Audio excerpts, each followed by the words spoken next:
কয়েকদিন আগে একটা বড় দল থেকে প্রস্তাব আসছে, আপনাকে তারা চায় ধর্মমন্ত্রী বানাতে ক্ষমতায় গেলে। আমি বলছি, আমি তো ডেমোক্রেসি বিশ্বাসই করি না, যাবো কেমনি? কথা বলেন। ফেসিবাদ সরকারও অফার দিছিল টেকনোক্র্যান্টে ধর্মমন্ত্রী। আল্লাহ তার হাবিব মুহাম্মদ সাল্লাল্লাহু আলাইহি ওয়াসাল্লামের জুতা মোবারকের সদকায় ১৫০০ বছর পরে ওনার গোলামকে লিপ্সা ক্ষমতার লোভ থেকে বাঁচাইছেন। এবং আল্লাহর কাছে চাই মৃত্যু পর্যন্ত আল্লাহ যেন আমারে বাঁচায় রাখেন। আল্লাহ। আরে ভাই, মন্ত্রীর কি সম্মান দেখেন নাই? আগে যারা মন্ত্রী ছিল ফ্ল্যাগ উঠছে, আগে পিছে ফু ফা, এখন ওনাদের পায়ে ডান্ডা বেরি। এক একজনের গাড়ির দাম ছিল হ্যামার গাড়ি 12 কোটি, হ্যাঁ? আর এখন প্রিজন ব্যানে তক্তায় বসে। কিসে বসে? পায়ে হাতে ডান্ডা বেরি। এই ছাতার সম্মান দরকার নাই, প্রকৃত সম্মান কোরআনের পথে। এই যে যারা এখন চাঁদাবাজি করতেছে, এটাতে ইনভেস্ট নাই, ফাও। অটো থেকে চাঁদা, ট্রাক থেকে চাঁদা, বাস থেকে চাঁদা। ফকির যে ভিক্ষু, কেউ চাঁদা দিয়েই ভিক্ষা করতে হয়। বিয়ে করতে গেছে, তাও গেটে চাঁদা। বাচ্চা হয়েছে চাঁদা, হিজরা এসে হাজির। বাঙালি বেঁচে গেছে শুধু লাশ নিয়ে যাওয়ার সময়। কোন বাঙালির বাপের লাশ যাওয়ার সময় চাঁদা নাই। কিন্তু আজিমপুরে শুরু হয়েছে। আজিমপুরে রাতে নিলে চাঁদা লাগে। কি লাগে? আফসোস। আরে ভাই, যারা চাঁদাবাজি করে চলো, ভিক্ষা করে খাও, সম্মান পাইবা না, অভিশাপ লাগবে না। কিন্তু রক্ত পানি করা মানুষের রক্ত পানি করা ঘামের পয়সা তুমি চাঁদা আদায় করো, কে দিয়েছে অধিকার তোমাকে? আসেন, আপনাদের দেশ স্বাধীন করছেন আগস্টের 5 তারিখ। এটা কি গণতান্ত্রিক পদ্ধতিতে হয়েছে না চরমপন্থায়? 15 বছর তো শুধু খাইছেন, থেরাপি খাইছেন। উপায়ন্তর না দেখে ছাত্র জনতা যখন মাঠে নামলো, চরমপন্থা নিয়েছে। পুলিশ অস্ত্র ধরছে, ছাত্র জনতা কিছু পায় নাই, জুতা স্যান্ডেল ইট পাটকেল নিয়েছে। সমান সমান দুই দিকে রক্ত ঝরছে। চরমপন্থা নিল জনগণ, দেশ স্বাধীন হইল। তাহলে গণতন্ত্র প্রতিষ্ঠায় চরমপন্থা বিপ্লব হয়, আর ইসলামের স্বার্থ রক্ষায় চরমপন্থা সন্ত্রাস হয়। এই মতলববাজি আর বাংলাদেশে চলবে না। আমার একটা টক শো ছিল, আপনারা জানেন, শুনছেন না? ডয়েচে বেলের সাংবাদিক খালেদ মহিউদ্দিন, তার সাথে টক শোটা ছিল 9টা থেকে 10:15 পর্যন্ত করে আমি রওনা দিছি। দেরি হয়েছে, কষ্ট পাইছেন, মাফ চাই। কোরআনুল কারীম সূরা আনকাবুত থেকে শেষ আয়াতটা তেলাওয়াত করছি। এই আয়াতকে কেন্দ্র করে নির্ভরযোগ্য মুফাসসির এবং মুহাদ্দিসগণের দৃষ্টিকোণ থেকে কিছু কথা বলবো ইনশাআল্লাহ। প্রস্তুত আছেন? আমরা এসেছি কি জন্য? আল্লাহ তার হাবিবের রেজামন্দি হাসিল করতে, ঠিক না ভাই?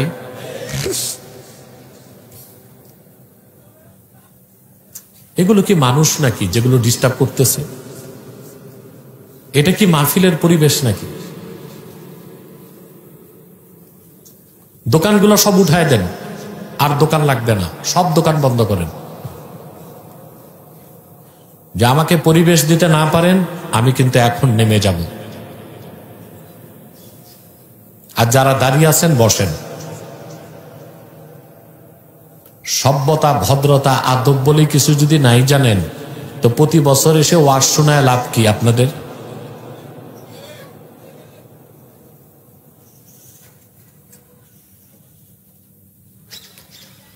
আল্লাহর দিন শিখতে ঘর থেকে বের হয়েছেন আপনারা, কি সম্মান পেয়েছেন?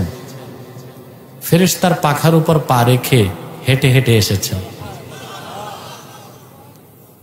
হলো না। পুরুষের কণ্ঠে বলেন সুবহানাল্লাহ।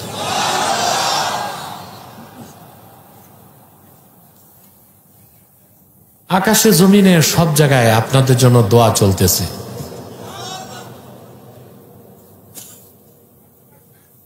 ওয়াস্তাগফিরু লাহু মান ফিস সামাওয়াতি ওয়াল আরদ। আল্লাহর হাবিব সাল্লাল্লাহু আলাইহি সাল্লাম ইরশাদ করেছেন, মুমিন যখন দিন শিখতে ঘর থেকে বের হয়, আকাশে জমিনে আল্লাহর যত ফেরেশতা আছে তার জন্য আল্লাহর কাছে দোয়া করে। হাত্তাল হাইতানি ফিল মা, এমনকি নদী আর সমুদ্রের সমস্ত মাছ আল্লাহর কাছে তার জন্য দোয়া করে। খুশি আছেন? বেজার শুধু শয়তান, শয়তানের চেলাচামুন্ডারও বেজার। অবশ্য তাদের সংখ্যা এখন কমছে, সব পালাইছে, কিছু জেলে কিছু জঙ্গলে। আল্লাহর কোরআনের মাহফিলে যারা বাধা দিত আছে মাঠে, জেলে আছে আর জঙ্গলে। খুঁজে পাইলেও পাইতে পারেন আসাম আর ত্রিপুরার জঙ্গলে।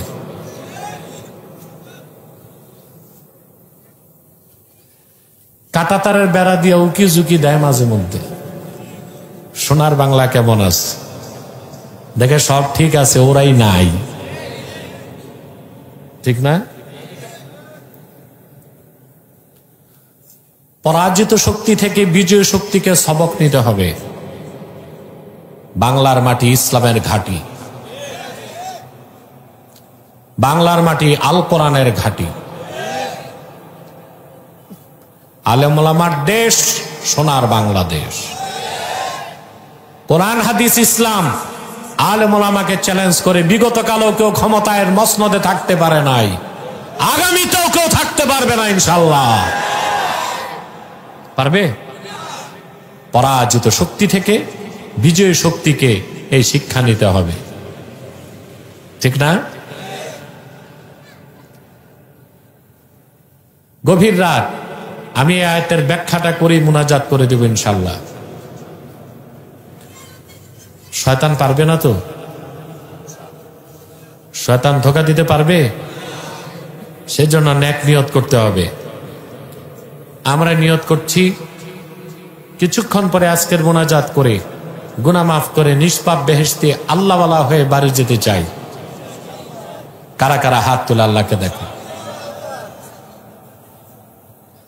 আল্লাহ কবুল করে। যাও না তোমরা কয়েকজন, এই বাচ্চাদের দৌড়াদৌড়ি বন্ধ করো না। কি অবস্থা!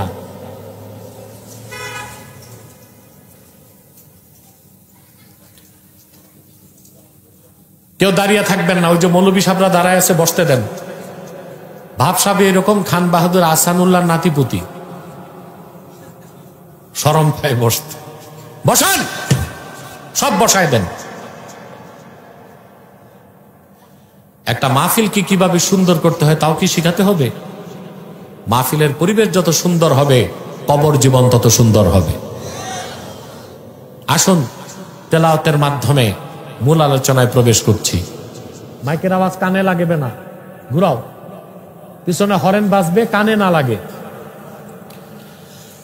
আউযু বিল্লাহি মিনাশ শাইতানির রাজীম। বিসমিল্লাহির রাহমানির রহিম। والذين جاهدوا فينا لنهدينهم سبلنا وإن الله لمع المحسنين।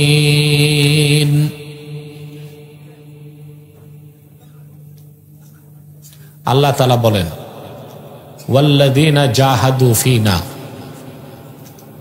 আই ওয়াল্লাযীনা জাহাদু ফি হাক্কিনা লানাহদিয়ান্নাহুম সুবুলানা, আই লানাহদিয়ান্নাহুম তুরুকাস সাইরে ইলাইনা। যে ইমানদাররা আমি আল্লাহর সন্তুষ্টির জন্য আমাকে পেতে, আমার হকে, আমার স্বার্থে প্রাণান্তকর প্রচেষ্টা করবে, সাধনা করবে, আমি আল্লাহ আমার কাছে পৌঁছার জন্য সব পথ তাদেরকে দেখায় দিব। আমরা যা কিছু করি নেক কাজ কার জন্য? একজন মুমিন প্রচন্ড পরিশ্রম করে 5 ওয়াক্ত নামাজ আদায় করে আল্লাহকে পেতে, লাখ লাখ টাকা খরচ করে মুমিন হজ করে আল্লাহকে পেতে, যাকাত দেয় আল্লাহকে পেতে, প্রচন্ড মাঘ মাসের শীতে উঠে ঠান্ডা পানি দিয়া ওযু করে তাহাজ্জুদ নামাজ পড়ে কাকে পাওয়ার জন্যে? এটাই তো আমাদের মূল উদ্দেশ্য। বিশ্বাসী আর অবিশ্বাসী পার্থক্য কি? অবিশ্বাসী ইহজাগতিক, সে সব করে দুনিয়ার জন্য, আর বিশ্বাসী পরজাগতিক, সে সব করে আখিরাতের জন্য, আল্লাহকে পাওয়ার জন্য। ঠিক না? আমার ভাইয়েরা, সেজন্য আল্লাহ রাব্বুল আলামিন বলেছেন, ওয়াল্লাযীনা জাহাদু ফীনা লানাহদিয়ান্নাহুম সুবুলানা। উম্মতে মুহাম্মাদের যে সকল মুমিন আমি আল্লাহর দ্বীনের স্বার্থে, আমার স্বার্থে, আমার সন্তুষ্টির জন্য প্রাণান্তকর প্রচেষ্টা করে, আমি আল্লাহ তাদেরকে আমার কাছে পৌঁছার সবগুলো পথ দেখাই দিব। মুজাহাদা, মুজাহাদা বুঝেন? আমার দেশের পীর সাহেবরা বেশি বয়ান করে কি মুজাহাদা, কি বয়ান করে, কিন্তু শতকরা 98 জন পীরই তো বুঝলো না মুজাহাদা কি। মুজাহাদা বলতে বুঝে নোংরা জুব্বা পরবে, ছিদ্রওয়ালা টুপি পরবে, প্লাস্টিকের জুতা 7 বার ঝালাই দিছে, গোশত খাবে না, খিচুড়ি খাবে, স্প্রিংয়ের খাটে ঘুমাবে না, তক্তায় ঘুমাবে। এটাই বুঝে কি মুজাহাদা। এটাই মুজাহাদা। খোঁজলে দেখবেন বাড়ি আছে 7টা, গাড়ি আছে 3টা, বউ আছে 2টা, কিন্তু সব মুজাহাদা পোশাক আশাকে। সব মুজাহাদা কই? আল্লাহ এই মুজাহাদার কথা বলেন নাই। এটা তো সুন্নতের বাইরে মুজাহাদার নামে ভণ্ডামি। জাহদুন বা জহদুন আরবিতে এর অর্থ তাকাত, মুশাক্কাত, এর থেকে মুজাহাদা। মুজাহাদা হচ্ছে আল্লাহর সন্তুষ্টির জন্য, আল্লাহর দ্বীনের স্বার্থে প্রাণান্তকর প্রচেষ্টা, তাকে বলা হয় কি মুজাহাদা। বারবার উঠবা নামবা না, একবার নামো আর উঠবা না। শুনতেছেন? তাফসিরে মুজাহাদা 3টা ব্যাখ্যা আসছে। কয়টা? যদি বলেন 3টাই বলি।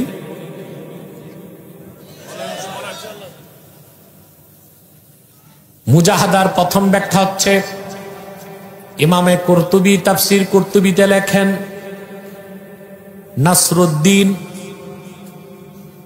ওয়ার রাদ্দু আলাল মুবতিলিন ওয়া কামউজ জালিমিন। ঈমান আনার পরে আল্লাহর দ্বীনকে সাহায্য করা, কাফের মুশরিক বেঈমানদেরকে জ্ঞান এবং বুদ্ধি দিয়ে পরাজিত করা, আর যারা জালেম তাদের 20 দাঁত উঠায় দেওয়া, এর নাম মুজাহাদা। এর নাম কি? প্রথম হচ্ছে নাসরুদ্দিন, দ্বীনকে সাহায্য করা। এখন দ্বীনকে সাহায্যের অর্থ কি? যিনি মসজিদে 5 বার আজান দেন তিনি দ্বীনকে সাহায্য করেন। মিম্বরে বসে যিনি ওয়াজ করেন তিনিও দ্বীনের সাহায্য করেন। আবার যিনি মাদ্রাসায় হাদিস পড়ান তিনিও দ্বীনের সাহায্য করেন। বিভিন্ন স্টেজে যিনি কোরআনের বাণী ছড়ান, কোরআনের ব্যাখ্যা বলেন, তিনিও দ্বীনের সাহায্য করেন। খানকায় বসে যে আল্লাহওয়ালা বুজুর্গ তরিকত তাসাউফের কষ্টি পাথরে মানুষের অন্তরগুলো পরিষ্কার করেন, তিনিও একামতে দ্বীনের কাজেই আছেন। চূড়ান্ত পর্যায়ে আল্লাহর দ্বীনের সাহায্যের জন্য জানমাল নিয়ে জিহাদের ময়দানে ঝাঁপিয়ে যিনি পড়েন তিনি সবচেয়ে বেশি দ্বীনকে সাহায্য করেন। আমরা বুঝি না বলি ঝগড়া করি। যিনি খানকা নিয়ে বসছেন তিনি মনে করেন আমারটাই মুজাহাদা। যিনি ইসলামী রাজনীতি করেন তিনি মনে করেন আমরাই তো একামতের দিনের কাজ করি, আর করে কে? একামতের দিন যে কি তাই তো বুঝলাম না। আরে যিনি মিম্বরে খুতবা দেয় তিনিও একামতের দিনের কাজ করেন। যিনি মসজিদের মিনারায় আজান দিয়ে মুসলমানকে ডাকেন তিনিও একামতের দিনের কাজ করেন। ঠিকটা তো ঠিক মতো কইলা না। ঈমান আনার পরে সুন্নাত তরিকায় আল্লাহ দ্বীনের পক্ষে কাজ করাটাই একামতে দ্বীন, দ্বীনকে সাহায্য করা। এটা মুজাহাদা। এটা কি? সুবহানাল্লাহ। দেখেন তো এখানে আল্লাহ তিনটা পদ্ধতি দিয়েছেন। নাসরুদ্দিন, দ্বীনকে সাহায্য করা, আজান দেওয়া, নামাজ পড়ানো, ওয়াজ করা, মাদ্রাসায় পড়ানো, সব দ্বীনকে সাহায্য করা শিথিল পন্থায়। কাফের মুশরিক বেঈমানকে ইন্টেলেকচুয়াল অ্যাটাক, জ্ঞান এবং প্রজ্ঞা দিয়ে পরাজিত করা মধ্যপন্থা। আর দিনদারদের উপর যারা তরবারি ধরে সেই কাফের মুশরিক জালেমদেরকে তরবারি দিয়ে শায়েস্তা করা, সেটা চরম পন্থা। তিনটাই আছে না? কথা বলেন। আল্লাহ কয়টা পন্থা দিয়েছেন?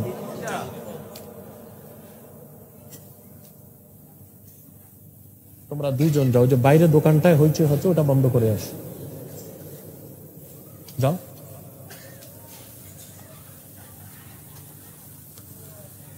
এই যে বাচ্চাগুলো হইচই করে হাসাহাসি করে, এগুলো কি আপনাদের জন্ম দেওয়া সন্তান না বাইরেতে আসছে? হ্যাঁ, কথা বাইরের মনে হয়।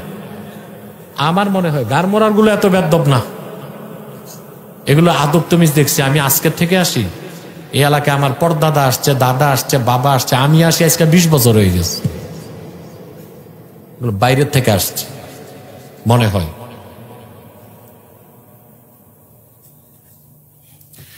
সম্মানিত সুধী, কয়টা পন্থা দিয়েছে ইসলাম? শিথিল পন্থা, মধ্যপন্থা, চরমপন্থা। তিন পন্থায় দিনকে সাহায্য করতে হবে, তিন পন্থায় একামতে দিনের কাজ করতে হবে। আমার দেশে বক্তারা একটা ভুল ওয়াজ করে, বলে আমরা মধ্যপন্থী, আল্লাহ আমাদেরকে মধ্যপন্থা দিয়েছেন। এটা কোরআন শরীফের কোথায় আছে? প্রশ্ন আসে না? একটা আয়াতের ভুল তাফসীর করে। উম্মতে মুহাম্মাদীর শানে আল্লাহ বলেছেন, ওয়াকাযালিকা জাআলনাকুম উম্মাতান ওয়াসাতান লিতাকুনু শুহাদা আলান নাস। উম্মতে মুহাম্মাদী, এভাবে আমি তোমাদেরকে শ্রেষ্ঠ উম্মত, ন্যায়পন্থী উম্মত বানায় দিছি, যেন হাসর ময়দানে পয়গম্বরদের পক্ষে তোমরা সাক্ষ্যদাতা হতে পারো। উম্মাতাও ওয়াসাতা, এটার তর্জমা করে বাংলাদেশে দেখছি 98 জন বক্তা মধ্যপন্থী। আহারে, এদের মুরব্বী একজন ভুল করছে, সেই ভুল সবাই তাফসীর খুলে আর দেখলো না।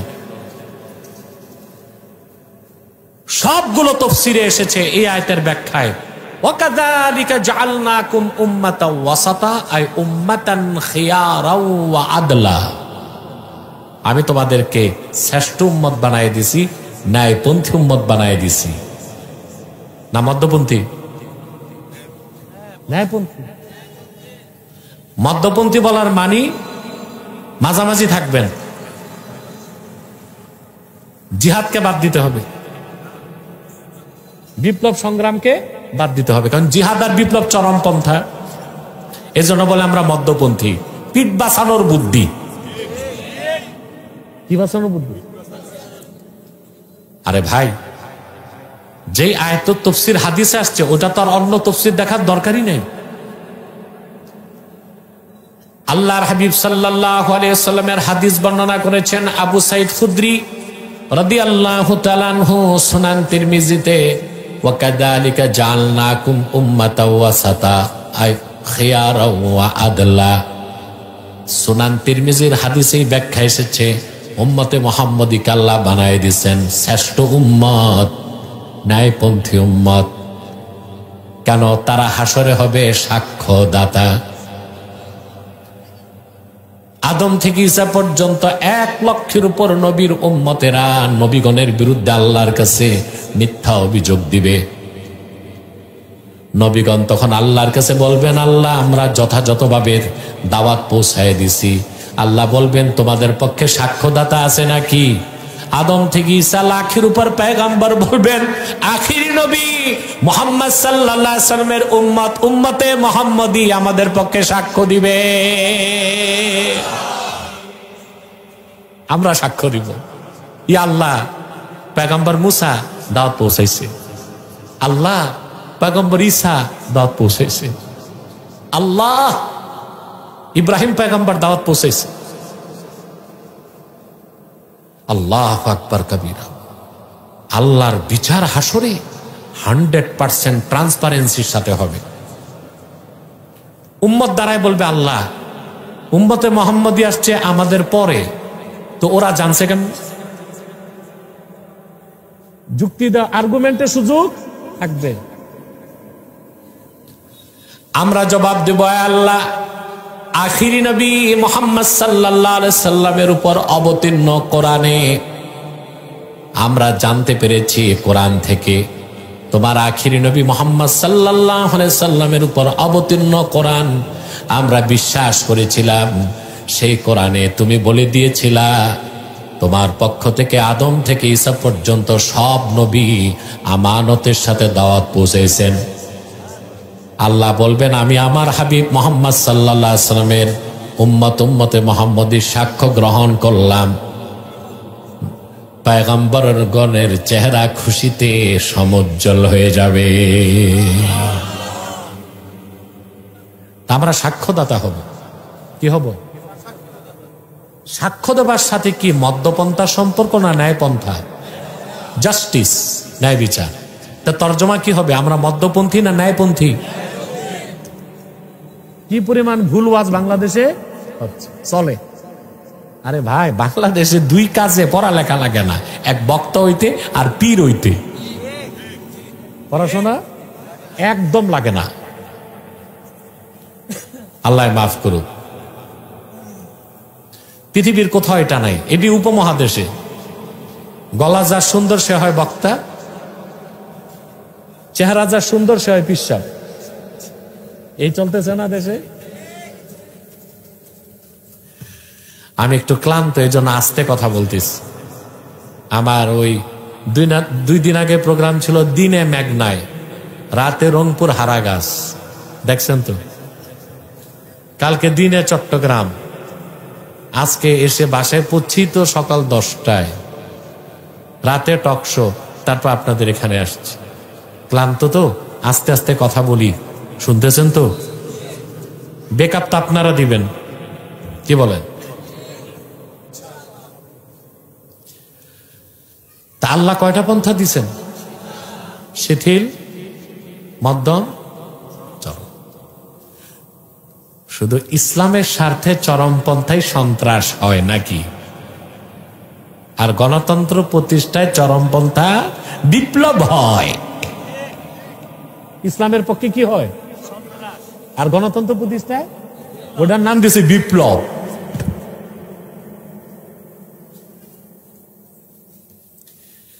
কোথায় চরমপন্থা নাই? চোখের ডাক্তারের কাছে যাবেন, সে চোখের চিকিৎসা করবে শিথিল পন্থায়। এটা সবচেয়ে সেন্সিটিভ অর্গান, ঠিক না ভাই? ঠিকটা ঠিক মতো কইবেন না? কানের ডাক্তারের কাছে যাইবেন, কানের ডাক্তার ট্রিটমেন্ট করবে মধ্যম পন্থায়, মোটামুটি খোঁচাখুচি আছে।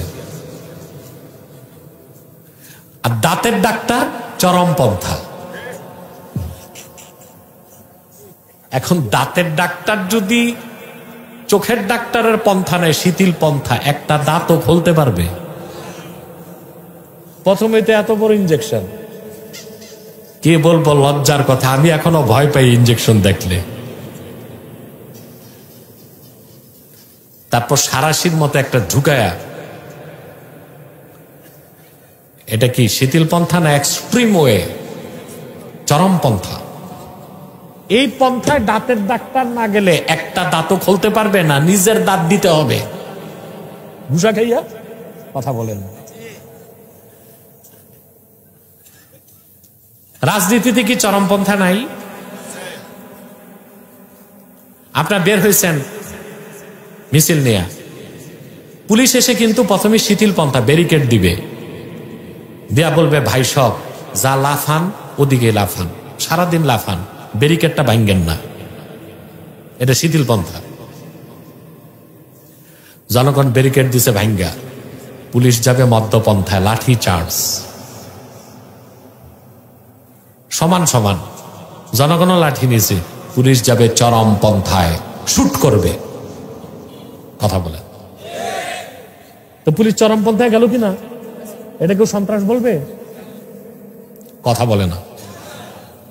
আসেন, আপনাদের দেশ স্বাধীন করছেন আগস্টের 5 তারিখ, এটা কি গণতান্ত্রিক পদ্ধতিতে হয়েছে না চরম পন্থায়? 15 বছর তো শুধু খাইছেন, থেরাপি খাইছেন। উপায়ন্তর না দেখে ছাত্র জনতা যখন মাঠে নামলো, চরম পন্থা নিয়েছে। পুলিশ অস্ত্র ধরছে, ছাত্র জনতা কিছু পায় নাই, জুতা স্যান্ডেল ইট পাটকেল নিয়েছে। সমান সমান, দুই দিকে রক্ত ঝরছে, চরমপন্থা নিল জনগণ, দেশ স্বাধীন হইল। তাহলে গণতন্ত্র প্রতিষ্ঠায় চরমপন্থা বিপ্লব হয়, আর ইসলামের স্বার্থ রক্ষায় চরমপন্থা সন্ত্রাস হয়। এই মতলববাজি আর বাংলাদেশে চলবে না।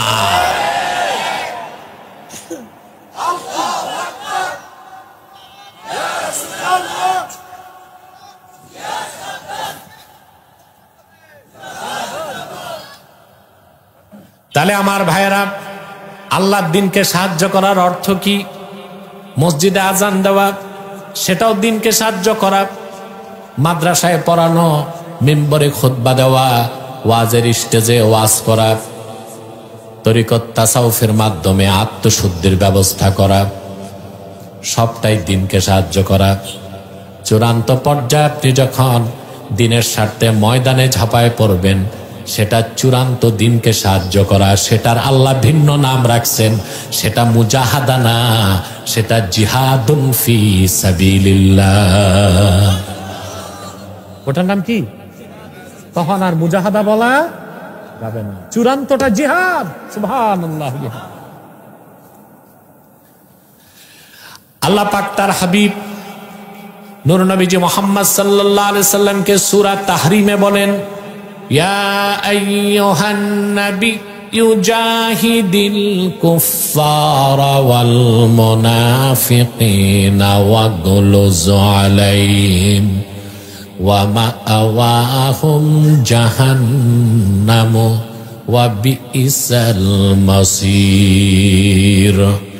আল্লাহ পাক বলেন, প্রিয় হাবিব নবী আমার মুহাম্মদ সাল্লাল্লাহু আলাইহি ওয়াসাল্লাম, কাফের মুশরিকদের বিরুদ্ধে জিহাদ করুন আর তাদের ক্ষেত্রে কঠোর নীতি অবলম্বন করুন। তাহলে আল্লাহর হাবিব নূর নবীজি মুহাম্মদ সাল্লাল্লাহু আলাইহি সাল্লামের সুন্নতের অনুসরণে আল্লাহর দ্বীনকে যদি সাহায্য করতে চাই, তাহলে কাফের মুশরিকদের মধ্যে যারা জালেম, দ্বীনের আর দ্বীনদারদের ক্ষতি করতে চায়, তাদের বিরুদ্ধে আমাদের অবস্থান কি হবে? শিথিল পন্থা, মধ্যপন্থা না চরম পন্থা? সুবহানাল্লাহ। বুঝাইতে পারলাম? এই ওয়াজটা বুঝাইতে দেশের অনেক মৌলবীর আমার 3 বছর লাগছে। কারণ যুগের পর যুগ শুনে আসছে আমরা মধ্যপন্থী। আমরা কি? অথচ আমরা হচ্ছে মধ্যপন্থী না ন্যায়পন্থী? সুবহানাল্লাহ। প্রিয় ভাইরা, তাহলে মুজাহাদা বুঝতেছেন? মুজাহাদা মানে সিরা টুপি, তালিওয়ালা জুব্বা, প্লাস্টিকের স্যান্ডেল, আর গোশত থাকলো খিচুড়ি খাবো। কথা বল, এটা মুজাহাদা না, এটা মুজাহাদার মূল ব্যাখ্যা। এবার আসেন মুজাহাদার দ্বিতীয় ব্যাখ্যা। মুজাহাদার দ্বিতীয় ব্যাখ্যা হচ্ছে নফসের সাথে লড়াই করা। সুবহানাল্লাহ।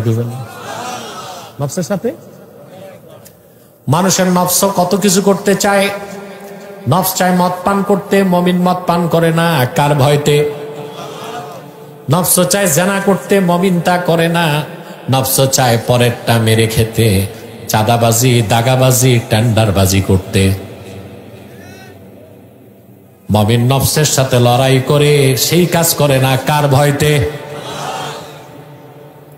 শুনছি বাঙালি ফ্রি পাইলে আলকাতরাও চাটে। কথা বলেন, ফ্রি পাইলে আলকাতরাও চাটে। ফ্রি পাইলে বাঙালি খাইতে আর সমস্যা নাই, বিরতিহীন। বাড়িতে কম খায়। দেখেন না, দাওয়াত পাইলে সকালে নাস্তা করে না, দাওয়াত দুপুরে, সকালে নাস্তা, কারণ পোষাইতে হবে না। তারপর যে খাওয়া খায়, আহা।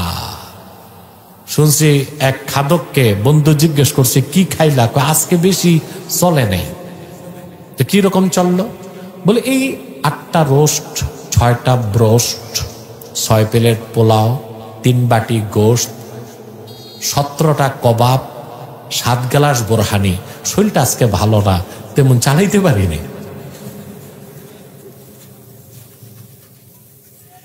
এই যদি হয় অসুস্থ অবস্থার সার্ভিস, তো সুস্থ থাকলে তো আজ তো ডেক চাবায় খাবে। ওই ফ্রি, এই যে যারা এখন চাঁদাবাজি করতেছে, এটা তো ইনভেস্ট নাই। ফাও, অটো থেকে চাঁদা, ট্রাক থেকে চাঁদা, বাস থেকে চাঁদা। ফকির যে ভিক্ষু, কেউ চাঁদা দিয়েই ভিক্ষা করতে হয়। বিয়ে করতে গেছে, তাও গেটে চাঁদা। বাচ্চা হয়েছে চাঁদা, হিজরা এসে হাজির। বাঙালি বেঁচে গেছে শুধু লাশ নিয়ে যাওয়ার সময়। কোন বাঙালির বাপের লাশ যাওয়ার সময় চাঁদা নাই। কিন্তু আজিমপুরে শুরু হয়েছে। আজিমপুরে রাতে নিলে চাঁদা লাগে। কি লাগে? আফসোস। আরে ভাই, যারা চাঁদাবাজি করে চলো, ভিক্ষা করে খাও, সম্মান পাইবা না, অভিশাপ লাগবে না। কিন্তু রক্ত পানি করা, মানুষের রক্ত পানি করা ঘামের পয়সা তুমি চাঁদা আদায় করো, কে দিয়েছে অধিকার তোমাকে? বদদোয়া নিচ্ছ। যুগের পর যুগ তোমার আওলাদরা এটার খেসারত দিয়ে যাবে। এটা হারাম কাজ, কঠিনতম হারাম কাজ। তো নফস তো অনেক কিছু করতে চায়। দুনিয়া হারাম সব জিনিস চিত্তাকর্ষক না? কথা বলে না। মুমিন আল্লাহর ভয়তে নফসের সাথে লড়াই করে। এই লড়াইটার নাম মুজাহাদা। সুবহানাল্লাহ বলবেন না? সহিহ মুসলিমের হাদিস, আল্লাহর হাবিব সাল্লাল্লাহু আলাইহি ওয়াসাল্লাম ইরশাদ করেছেন, আদ-দুনিয়া সিজনুল মুমিন ওয়া জান্নাতুল কাফির। দুনিয়াটা মুমিনের জন্য কারাগার, কাফেরের জন্য বেহেশত।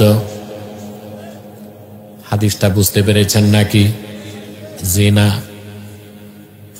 না বুঝলে এটা বুঝবো যে দুনিয়াটা মুমিনের কারাগার, মানে দুনিয়ায় মুমিন শুধুই কষ্ট করবে, তাই বুঝি না? আর কাফের শুধু সুখ শান্তি করবে, ফুডাঙ্গিরি করবে, নাকি এটাই অর্থ? না। হাদিসের ব্যাখ্যায়, হাদিসের কিতাবে এসেছে, আল্লাহর হাবিব সাল্লাল্লাহু আলাইহি সাল্লামের কলিজার টুকরা মেয়ে হযরত ফাতেমার নয়নের পুত্তলি ইমামে হাসান মহামূল্যবান পোশাক পরিধান করে, মাথায় মুকুট লাগিয়ে, আরবের তেজি ঘোড়ায় সওয়ার হয়ে কোথাও যাচ্ছেন।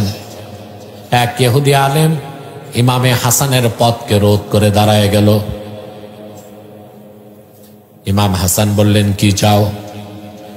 ইহুদি আলেম বলল, হাসান, আপনার নানা জান মুহাম্মদ মুস্তাফা সাল্লাল্লাহু আলাইহি ওয়াসাল্লামের একটি হাদিস আমি বুঝি নাই। তিনি বলেছেন দুনিয়া মুমিনের জন্য কারাগার, কাফেরের জন্য ব্যস্ত। আমি তো দেখি উল্টোটা।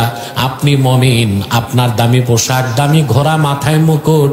আমি ইহুদি কাফের, আমি খেতে পাই না, কাপড়টা খুব নিম্নমানের, আমার পায়ে জুতা নাই। হাদিস তো বুঝলাম না।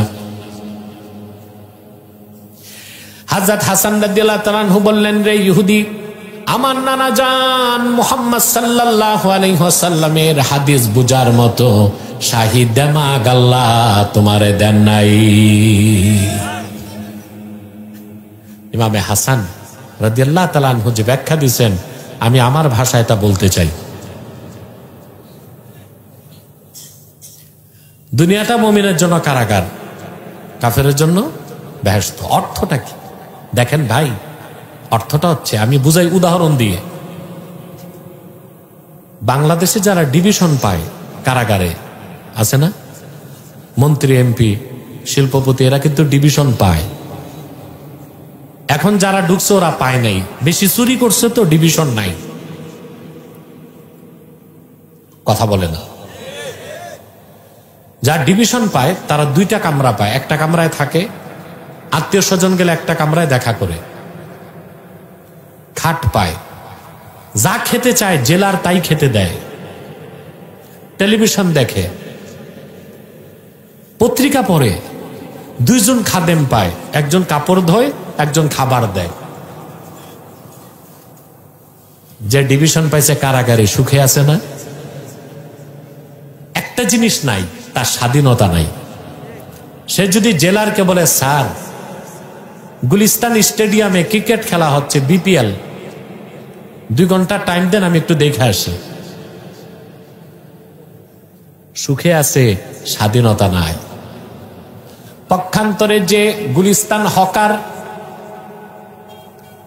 বৃষ্টির পানিতে ভিজে রোদে শুকায়, খেতে পায় না, ওর যদি মন চায় খেলা দেখতে, কেউ বাধা দিবে? টিকিট কেটে মনের সুখে খেলা দেখবে। কারাগারে যে সুখে আছে তার স্বাধীনতা নাই, আর বাইরে যে দুঃখে আছে তার স্বাধীনতা আছে। মুমিন দুনিয়ায় সুখে থাকবে, শান্তিতে থাকবে, কিন্তু সে স্বাধীন না। আল্লাহর গোলামির জিনজির সে তার গর্দানে আটকায় নিছে। কাফের দুনিয়ায় সুখে থাক, দুঃখে থাক, আমির থাক, গরিব থাক, তার স্বাধীনতা আছে, যেমন খুশি তেমন সাজো। কাফের দুনিয়ায় স্বাধীন, আমরা স্বাধীন। এজন্য দুনিয়াটা আমাদের জন্য জেলখানা, কাফেরের জন্য। বুঝতে পারছি? দুনিয়া আমরা স্বাধীন, আমরা আল্লাহ সীমানায় আটকা পড়ে আছি। কাফের কোনো সীমানা মানে না। কথা বলেন। আল্লাহ বলেছেন, কুলু ওয়াশরাবু, খাও এবং পান করো, কিন্তু আমরা কি সব খেতে পারি? কথা বলেন।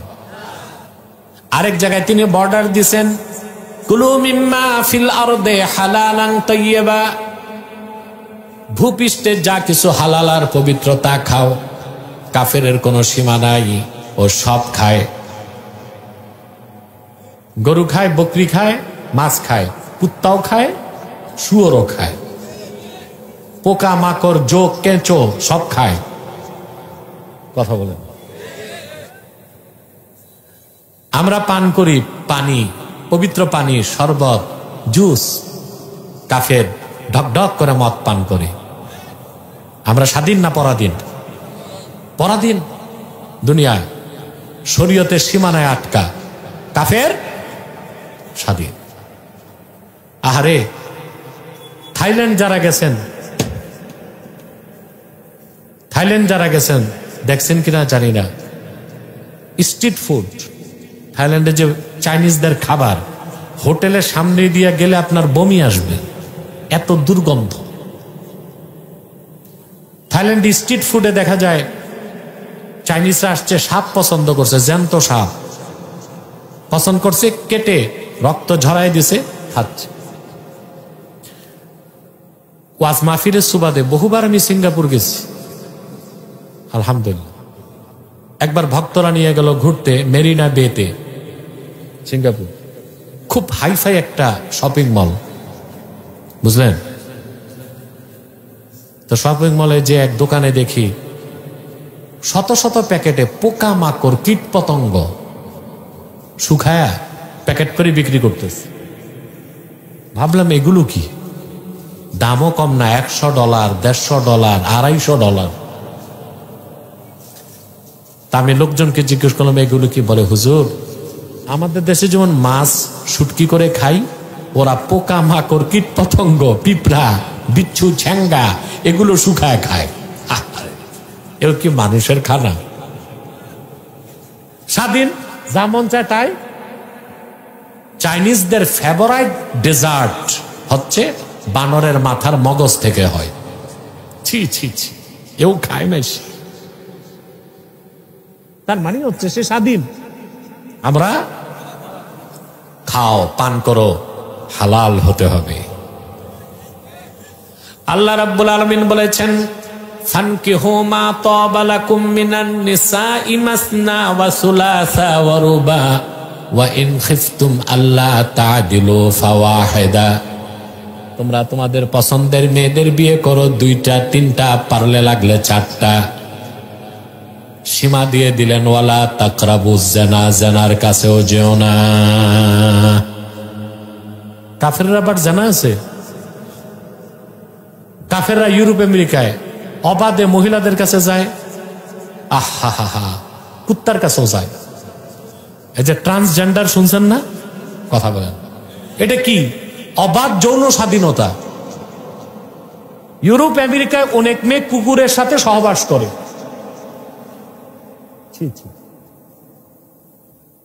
বাপ মেয়ে ফিজিক্যাল রিলেশন হচ্ছে, ভাই বোন ফিজিক্যাল রিলেশন হচ্ছে, ওর কোনো বাদ নাই, ও স্বাধীন, যেমন খুশি তেমন সাজো। কিন্তু ইন্না বাতশা রাব্বিকা লাশাদীদ, আল্লাহ একদিন ধরবেন, ছুটার সুযোগ আমরা পরাধীন।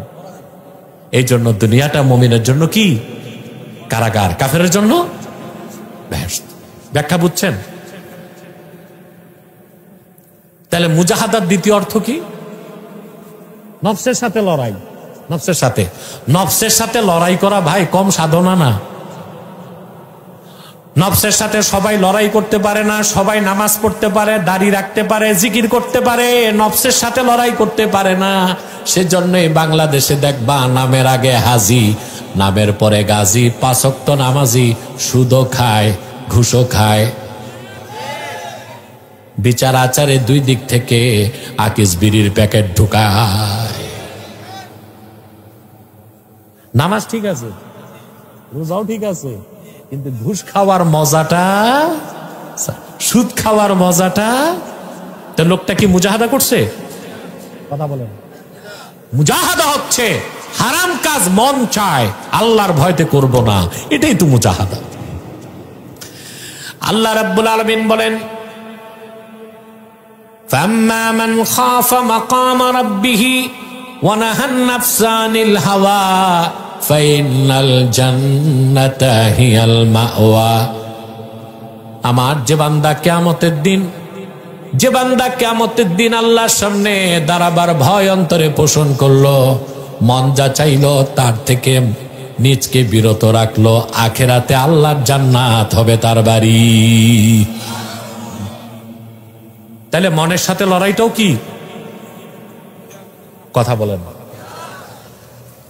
এবার মুজাহাদার ক্ষেত্রে দিব চূড়ান্ত ব্যাখ্যা, বলবো? লিখে রাখতে হবে, লিখবেন খাতায় কলমে না, মনের পাতায়। মুজাহাদার চূড়ান্ত ব্যাখ্যা দিতে জি ইমাম কুরতুবী লেখেন, মাসালুস সুন্নাতি ফিদ দুনিয়া কামাসালিল জান্নাতি ফিল উকবা ফামান দাখালাল জান্নাতা ফাকাদ সালিমা কাযালিকা মান আখাযা সুন্নাহ ফাকাদ সালিমা। আল্লাহর হাবিব মুহাম্মদ সাল্লাল্লাহু আলাইহি ওয়াসাল্লাম 1000 বছর আগে যে সুন্নত রেখে গেছেন, ওই সুন্নতের উদাহরণ হচ্ছে আখেরাতে জান্নাতের মতো। যে জান্নাতে একবার ঢুকলো সে যেমন নিরাপদ হয়ে গেল, দুনিয়ায় যে সুন্নতকে আঁকড়ায় ধরলো সে নিরাপদ হয়ে গেল। তার মানে ব্যক্তি জীবন, সমাজ জীবন, রাষ্ট্র জীবন, ইবাদত বন্দিগি, উঠা বসা, চলাফেরা, শিক্ষা, সংস্কৃতি, সকল ক্ষেত্রে সুন্নতের অনুসরণ করার চেয়ে বড় কোনো মুজাহাদা নাই, বুজুর্গি নাই। সুবহানাল্লাহ। গোশত খাবে না, লেটকা খিচুড়ি খাবে, এটার নাম দিছে মুজাহাদা। বেটা এটা তো সুন্নতের খেলাফ। গোশত হালাল আইছে, খাও, কম খাও। হাদিস শরীফে এসেছে, খায়রুত তাআমি ফিদ দুনিয়া ওয়াল আখিরাতিল লাহমু, দুনিয়া আখিরাতে শ্রেষ্ঠ খানা গোশত। সেজন্য মাঝে মধ্যে একটু একটু গোশত খাওয়া সুন্নাত, আবার প্রতিদিন বেশি খাওয়া বেদাত। প্রতিদিন বেশি খাওয়া, কারণ ইমাম শাফি বলছেন ইন্নাল লাহমা ইউসাক্কিলুল কলবা, গোশত বেশি খেলে অন্তরকে শক্ত করে দেয়। কি করে দেয়? তো সুন্নত কি? মাঝে মধ্যে গোশত খাওয়া, আবার বেশি খাওয়া বেদাত, আবার একদম না খাওয়া সুন্নত না, মুজাহাদা না, ওটা বৈরাগ্যতা। কথা বলেন, কথা বুঝতেছেন? এবার আসেন সামনে বাড়ি, সময় হয়ে গেছে অনেক বেশি। যারা মুজাহাদা করবে, যে সকল ইমানদার মুজাহাদা করে সফল হয়ে যাবে, তাদের আল্লাহ বিশেষ নাম দিয়েছেন মুহসিনিন। সুবহানাল্লাহ কইবা না? ব্যক্তি ঈমান আনলে তার নাম মুমিন, শরীয়ত মানলে তার নাম মুসলিম। আর সে যখন আল্লাহ তাআলাকে পাওয়ার জন্য শরীয়তের বিধানগুলো মানার ক্ষেত্রে প্রচন্ড চেষ্টা ব্যয় করবে, ইখলাসের সাথে, সে হয়ে যাবে মুহসিন। আল্লাহ ওয়াদা করেছেন ওয়া ইন্নাল্লাহা লামাআল মুহসিনিন, সর্বাবস্থায় আল্লাহ মুহসিন বান্দাদের সাথেই থাকেন। সুবহানাল্লাহ কইবা না? তার মানে কি, আল্লাহর হাবিব মুহাম্মদ সাল্লাল্লাহু আলাইহি সাল্লামের কোন ইমানদার উম্মত যদি মুজাহাদার মাধ্যমে ইহসানের দরজা লাভ করতে পারে, তার নাম কি বলো জোরে?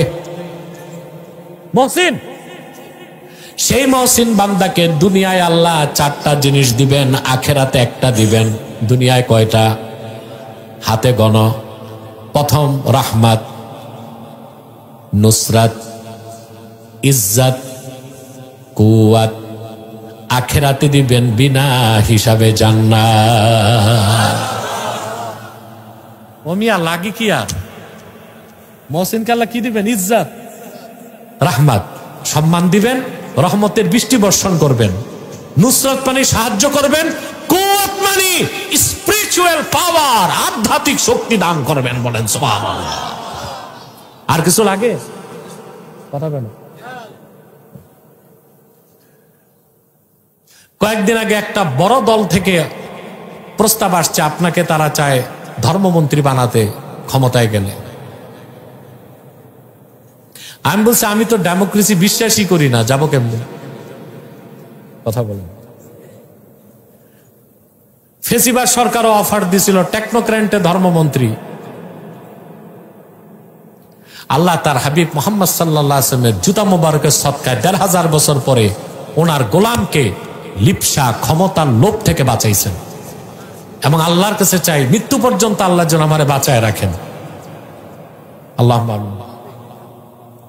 আরে ভাই, মন্ত্রীর কি সম্মান দেখেন নাই? আগে যারা মন্ত্রী ছিল ফ্ল্যাগ উঠছে, আগে পিছে ফু ফা, এখন ওনাদের পায়ে ডান্ডা বেরি।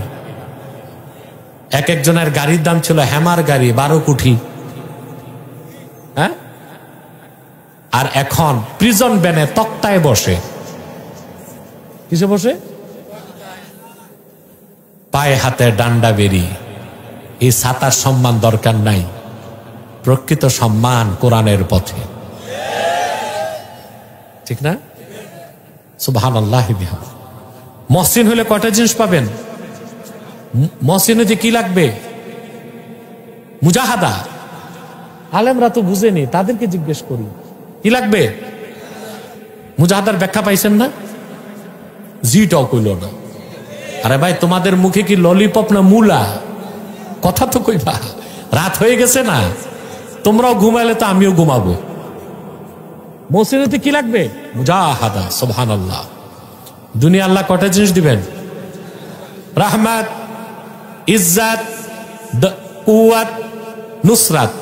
আল্লাহ রহমত করবেন, সাহায্য করবেন, শক্তি দিবেন। সুবহানাল্লাহ। সম্মান দিবেন, আখিরাতে জান্নাত। তার মানে যদি কোনো বান্দা মুজাহাদার মাধ্যমে সফল হয়ে যায়, মুহসিন হয়ে যায়, আল্লাহ তারে আর জাহান্নাম যাইতে দিবেন না। সে গুনাহ করতে চাইলে আল্লাহ তারে গুনাহ থেকে বাঁচাই দিবেন। হাদিস শরীফ সাক্ষ্য দেয়, যারা সবসময় মুজাহাদায় থাকে আল্লাহ একদল ফেরেশতা রাখছেন রাতে ঘুম থেকে তাদের উঠায় দিতে, তাহাজ্জুদ নামাজ যেন পড়ে।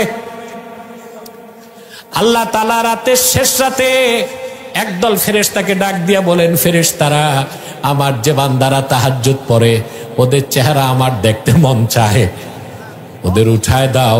ফেরেশতা এসে ঘুম থেকে উঠায় দেয়। আবার আল্লাহ আরেক দল ফেরেশতাকে বলেন, ওই সব বান্দার চেহারা দেখতে আমার ভালো লাগে না, ওদেরকে ঘুম পাড়ায় রাখো। আর ঘুমে থেকে উঠতে পারে না। মুহসিন বান্দাকে আল্লাহ মদদ করেন যেন তার মাকাম না কমে। গুনাহ করতে চাইলে আল্লাহ তারে রক্ষা করেন। সুবহানাল্লাহ বলবেন না? এটা বুঝার জন্য কোরআন কারীম থেকে আমি একটা দৃষ্টান্ত দিয়ে তাফসীরটা শেষ করব ইনশাআল্লাহ, ঠিক আছে? ইউসুফ আলাইহিস সালাম কেমন সুন্দর ছিলেন। জুলাইখার সঙ্গী সাথীরা ইউসুফকে দেখে বলছে, তো মানুষ না ফেরেশতা। ইউসুফের সৌন্দর্য দেখে জুলাইখার সঙ্গী সাথীরা আঙ্গুল কাটছে। কত সুন্দর ছিলেন হযরত ইউসুফ। আল্লাহর হাবিব সাল্লাল্লাহু আলাইহি ওয়াসাল্লাম ইরশাদ করেছেন, মেরাজের রাতে আমি ইউসুফকে চতুর্থ আকাশে দেখেছি। কদ উতিয়া শাতরাল হুসনে, আল্লাহ দুনিয়ার অর্ধেক সৌন্দর্য ইউসুফকে দান করেছেন। কিন্তু মনে রেখো মুসলমান, ইউসুফ অনেক সুন্দর ছিলেন, কিন্তু আল্লাহ তার বন্ধু, আল্লাহ তার হাবিব মুহাম্মদ সাল্লাল্লাহু আলাইহি ওয়াসাল্লামকে ১৫০০ বছর আগে যে জামাল, যে সৌন্দর্য দান করেছিলেন তা লেখার মতো কোনো কলম নাই, বলার মতো কণ্ঠ নাই, চিন্তা করার মতো আকল নাই। ইউসুফের সৌন্দর্য দেখে জুলাইখার সঙ্গী সাথীরা মোটে আঙ্গুল কেটেছে। আর আমার নূর নবীর সৌন্দর্য দেখে ১৫০০ বছর আগে আমিরে হামজা, খাব্বাব, খোবাইব তাদের কল্লা কেটেছে। সুবহানাল্লাহ।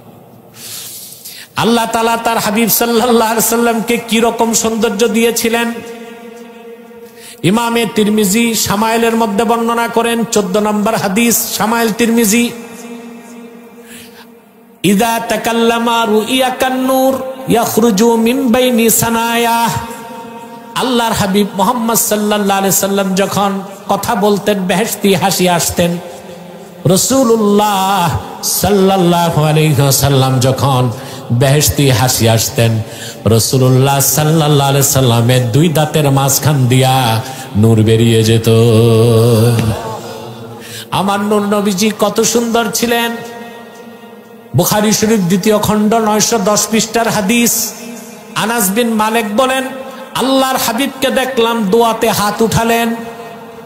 হাত্তা রাআইতু বায়াদা ইবতাইহি। রাসূলুল্লাহ সাল্লাল্লাহু আলাইহি সাল্লাম যখন হাত তুললেন, আমি আল্লাহর হাবিবের 2 বগলের নূরের চমক দেখতে পেলাম। সুবহানাল্লাহ। ইউসুফের সৌন্দর্য দেখে কোন কাফের মুসলমান হয় নাই, কিন্তু জাদুল মাদে ইবনুল কাইয়্যিম উল্লেখ করেছেন, হুনাইন যুদ্ধের দিন আমার নূর নবীজি মুহাম্মদ সাল্লাল্লাহু আলাইহি সাল্লামের নূরের চেহারা মোবারক দেখে সাইবা ইবনু ওসমান মুসলমান হয়ে গেছে। সুবহানাল্লাহ।